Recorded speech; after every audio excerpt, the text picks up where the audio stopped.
தமிழகத்தில் பொறியியல் படிப்பிற்கான கலந்தாய்வு நடைபெற்று வரும் நிலையில் வகுப்புகள் எப்பொழுது தொடங்கும் என அண்ணா பல்கலைக்கழக பதிவாளர் கணேசன் செய்தியாளர் சங்கரனுக்கு அளித்த பிரத்யேக பேட்டியை இப்பொழுது பார்ப்போம். சார், பொறியியல் கலந்தாய்வு இப்போ துவங்கி நடந்துகிட்டு இருக்கு. முதலாம் ஆண்டு மாணவர்களுக்கான வகுப்புகள் வழக்கமாக ஆகஸ்ட் 1ஆம் தேதி துவங்கும். இந்த ஆண்டு கலந்தாய்வு தாமதமாக துவங்கி இருக்கு. இதனால் கல்லூரி திறப்பு தேதி தள்ளி போகுமா, இல்லை எந்த தேதியில் அவங்களுக்கு முதலாம் ஆண்டு மாணவர்களுக்கு வகுப்புகள் துவங்கும், அதை பற்றி சொல்லுங்கள்.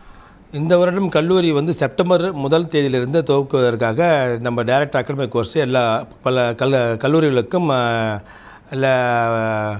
நோட்டிஃபிகேஷன் அனுப்பியிருக்கிறாங்க. அதனால் பெரிய பாதிப்பு ஒன்றும் இல்லை. ஏன்னா 90 நாள் ஒர்க்கிங் டேஸில் மினிமம் 70 டேஸ் நம்மளுக்கு கிளாஸ் எடுக்கணும். நீங்கள் சில சாட்டர்டேஸையும் சேர்த்திங்கன்னா ஈஸியாக 75 டேஸ் வந்துடும். அதனால் செமஸ்டர் எக்ஸாம் குறிப்பிட்டபடி இந்த வருடமும் நடக்கப்படும். அதாவது இந்த ஆண்டு மருத்துவ கலந்தாய்வு வழக்கமாக முதல்ல துவங்கும். அதன் பிறகு பொறியியல் கலந்தாய்வு துவங்கும்.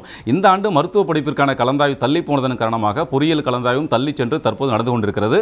இருந்தாலும் மாணவர்களுக்கு எந்த பாதிப்பும் ஏற்படாமல் சனிக்கிழமைகளிலும் இந்த நாட்களை ஈடுகட்டும் செய்யும் வகையில் கல்லூரிகளில் வகுப்புகள் நடக்கும்.